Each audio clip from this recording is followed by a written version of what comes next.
Hello, my sheeple. This is going to be a really short video explaining a little bit of the game that I've been working on, or the mod of the game that I've been working on called Map of the Scrybe. And it's a tactical card game that blends strategy, decision-making, rich lore, encounters with like special cost systems, and is more like a roguelike. In this video, we'll mostly be covering the define things of Act 1, which is basically just like Act 1 in Inscription. If you haven't played that, go play it. Which it gives you a solid like playing start field to get like the ideas of the game. Each run in Act 1 consists of a base deck. Like the first deck that you get is Stoat, 2 wolves, and a snapping turtle. And you're supposed to navigate through generated battles with people or with AI if you're ever playing the online version, which I will be trying to make in Pixel. It's going to be pretty hard.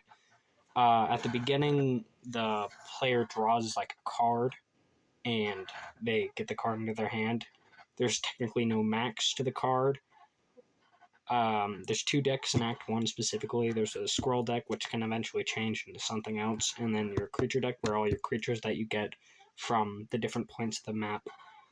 I'll explain the map and different cards. There's various different types of cost within this game. Like, the main one in Act 1 is Blood and Bones, and eventually you get to add new cards like Battery, Mox, Alchemy, Scales, and a ton of other things that I'll eventually get into in a different system. The combat system is a 4-part per side, just like in the description, except there's no push-up thing where, like, if you place it on a card, it moves up the next turn.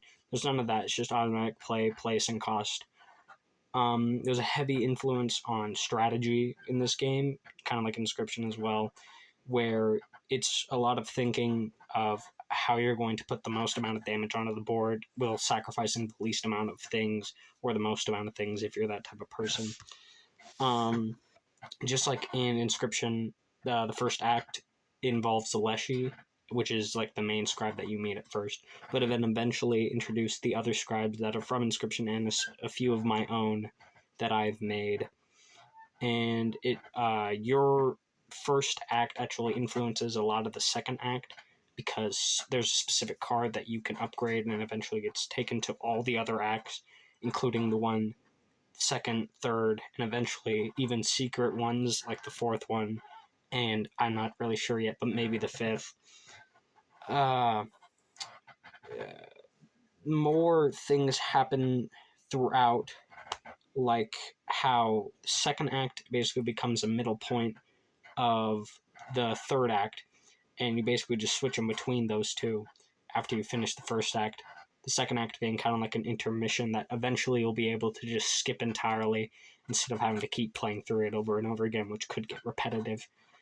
That's basically the whole thing for now. I'll get into more detail with each individual thing, and I guess I'll make more videos from that. But this is like a quick introduction of how the world works and looks from like the Act 1 perspective.